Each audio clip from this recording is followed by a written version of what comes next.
the bet that built the American middle class. Hey everyone, welcome back to the channel, where we talk about building long-term wealth the smart way. And we also talk about something just as important, living a healthy life. Because at the end of the day, your health is your first wealth, and everything else gets built on top of that foundation. Now, before we dive in, just a quick honest note. You do not have to hit that subscribe button unless you actually feel like this video gave you something real, some value, some new way of looking at money, business, or life. We are not here to chase numbers. We are here to help you think a little differently. So if this content ends up helping you, great. And if you want more of it later, the subscribe button will be right there waiting for you. All right, let's get into today's story, because it is a wild one. It is the story of one man who made a bet that almost every expert around him said was going to fail. And that bet ended up reshaping how ordinary working people in America, and eventually around the world, live, spend, and build wealth. We are talking about Henry Ford, and the decision he made that basically gave birth to the modern American middle class. Chapter 1. The farm boy who spoke the language of machines. Henry Ford did not come from money, and that detail matters a lot for this story. He was born into a farming family in rural Michigan, and it was not the kind of farming family that had extra cash lying around. It was small, modest, and hardworking. His father wanted him to take over the family farm one day. That was the plan, that was the expectation. But young Henry had a completely different pull inside of him. From the time he was a kid, he was obsessed with mechanics. He would take apart watches, farm tools, anything with moving parts, and then rebuild them, just to understand how they worked. He did not have any fancy formal education to back him up, but his talent with machines was impossible to ignore. Think of it like the kid in your neighborhood growing up who could fix any car engine or any computer without ever taking a class on it. That raw, natural mechanical instinct is what Ford had. That skill got him hired as a machinist apprentice in Detroit while he was still a teenager, and he eventually worked his way up to become the chief engineer at the Edison Illuminating Company. It was during this time that he built his first gasoline-powered vehicle, called the quadricycle, and that little invention planted the seed for everything that came after. Chapter 2. A world where cars were toys for the rich, not tools for the people. Here is something that is hard to picture today, but back in the late 1800s and early 1900s, cars were not seen as something useful. They were seen as a status symbol, basically rich men's toys. Wealthy families were not using cars to commute to work or run errands. They were using them for leisure, for a fancy joyride through the countryside. Kind of like how a wealthy person today might keep a yacht, not because they need it to survive, but because it is fun and it shows off status. Meanwhile, working-class Americans lived close to their jobs. They walked, they used horse-drawn carriages, or they took streetcars, and personal transportation as a symbol of freedom simply was not part of their mental world yet. So the wealthy elites and the lawmakers of that era looked at the working class the way a lot of companies looked at labor back then, purely as a cost to be minimized, not as actual customers with dreams, wants, and desires. It sounds almost cartoonish to hear that now, but that mindset was the accepted truth of that time, and manufacturers genuinely believed that even if cars became cheaper, poor and working-class families still would not buy them. Chapter 3. Henry Ford saw what nobody else was willing to see. Because Ford grew up poor himself, he understood something the wealthy elites completely missed. Working-class people wanted freedom and fun just as much as rich people did. They just never had access to it. And once people get a taste of access, something shifts in them. They start imagining their whole life differently, and that desire only grows stronger. Without access, your imagination simply cannot stretch that far. You cannot dream about owning something you have never even been near. Ford understood that this was never really about the car itself. It was about getting the working class movement and freedom, something that used to belong only to the wealthy. That idea alone was revolutionary for its time, but turning that idea into reality was a completely different battle. Chapter 4. The failures before the empire. Success did not come easy for Ford, not even close. His first company, the Detroit Automobile Company, collapsed within 2 years. The cars kept breaking down. The production costs were sky high. Investors lost money, and Ford lost his reputation along with it. Before anyone would trust him again, he had to rebuild that trust from scratch. So he built a race car, entered it into a 10-mile race, and won, beating the favorite of that time. That win did two big things for him. It got him public attention and respect again, and more importantly, it got investors interested in backing him one more time. His next venture, the Henry Ford Company, only lasted about a year, mainly because he kept clashing with his investors, since he wanted to focus on racing while they wanted him focused on production, so he walked away from that one too. It was not until the Ford Motor Company that things finally clicked, and his first big success came with the Model A. Later came the car that changed everything, the Model T. Affordable, reliable, and easy to repair. Exactly the vision he had been chasing the entire time. Chapter 5. The Dodge Brothers lawsuit and the power move. Here is where things get really interesting from a business and legal standpoint.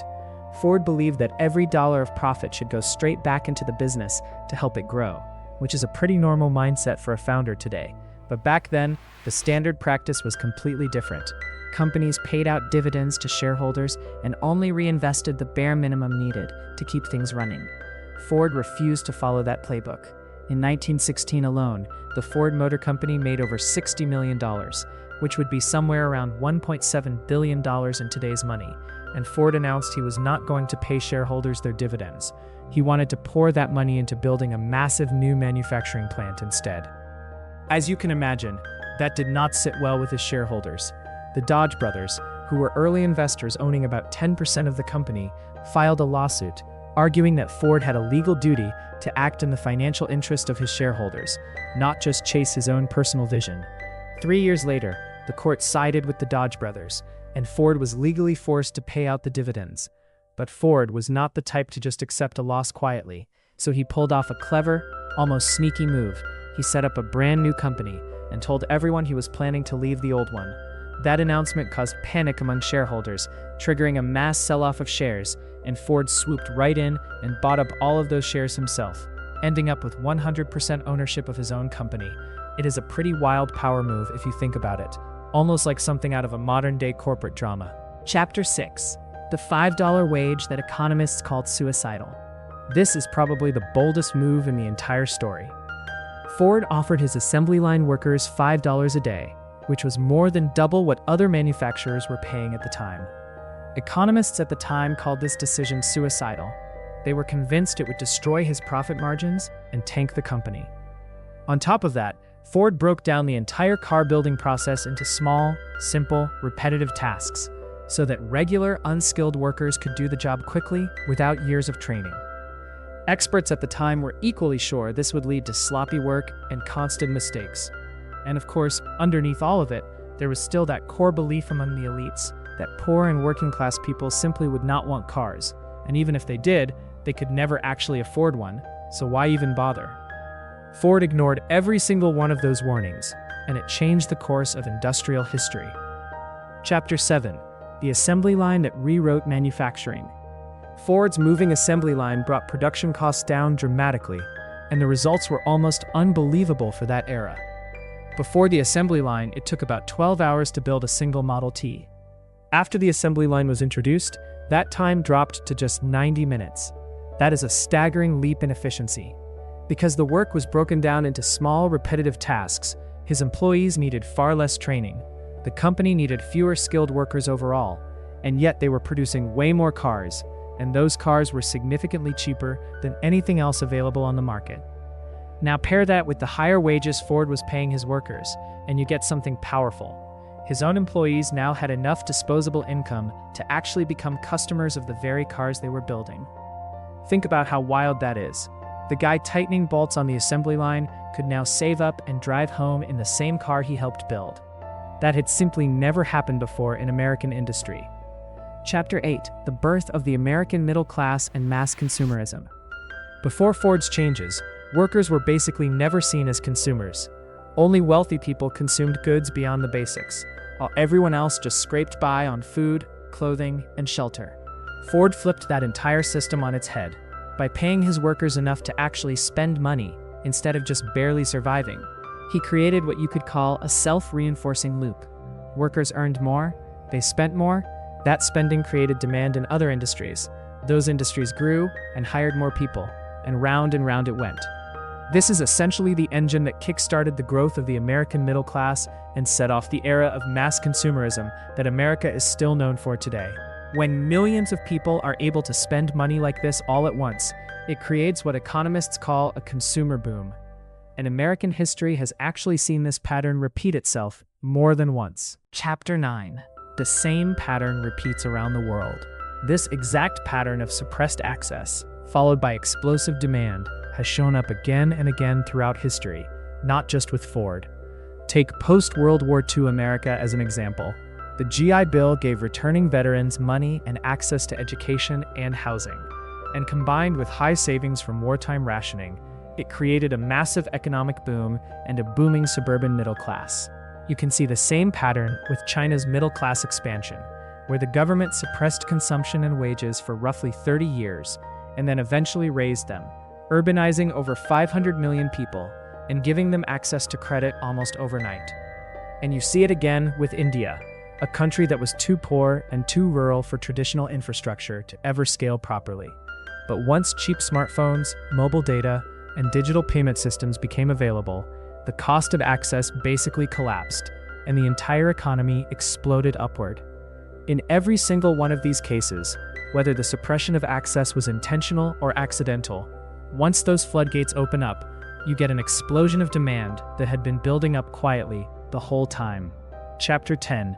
American business legends who followed the same playbook. Henry Ford was the first to really crack this code in the modern era, but he was definitely not the last.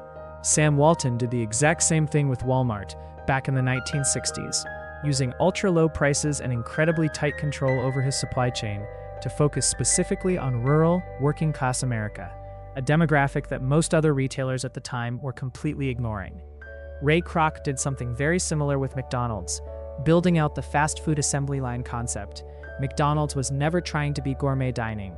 It was trying to be accessible, fast, cheap, and consistent, no matter which town in America you walked into. And that really points to something a lot of modern entrepreneurs forget, especially with all the business podcasts and books constantly pushing you to find your niche, solve a specific problem, or fill some tiny gap in the market. Sometimes what people actually need is way simpler than that. They just need something they can genuinely access, something priced and positioned so that regular everyday working people can actually get their hands on it. Chapter 11. The global ripple effect of access. The ripple effect of giving people access to something they were previously locked out of is honestly bigger than most people can even imagine. Take India's recent economic boom as an example. A huge part of it traces back to one specific point of access, a low-cost, Chinese-made smartphone brand called Xiaomi. That affordable smartphone gave millions of young consumers in India access to the entire digital world for the first time, and it allowed them to leapfrog years ahead in terms of digital adoption compared to the rest of the world. If you have ever traveled to India or China, you will notice something interesting. Almost everything gets done through a single app on someone's phone. Rental applications, paying rent, paying utility bills, sending money to friends, all of it, all in one place.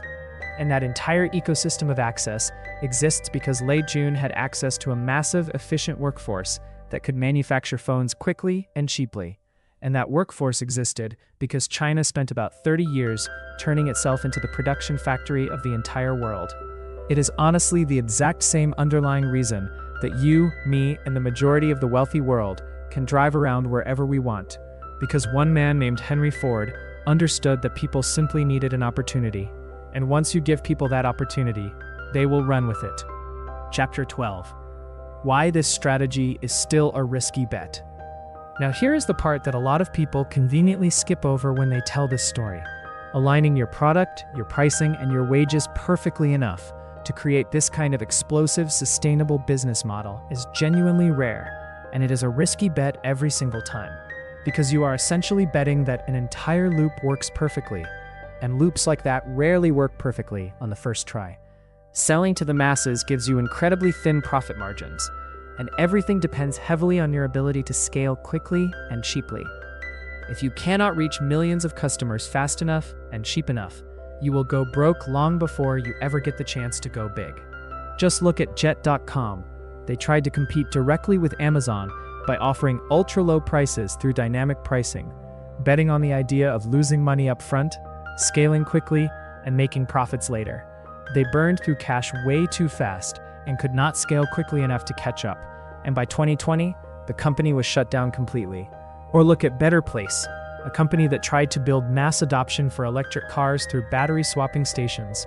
They built out massive infrastructure for electric vehicle charging before electric cars had even become mainstream.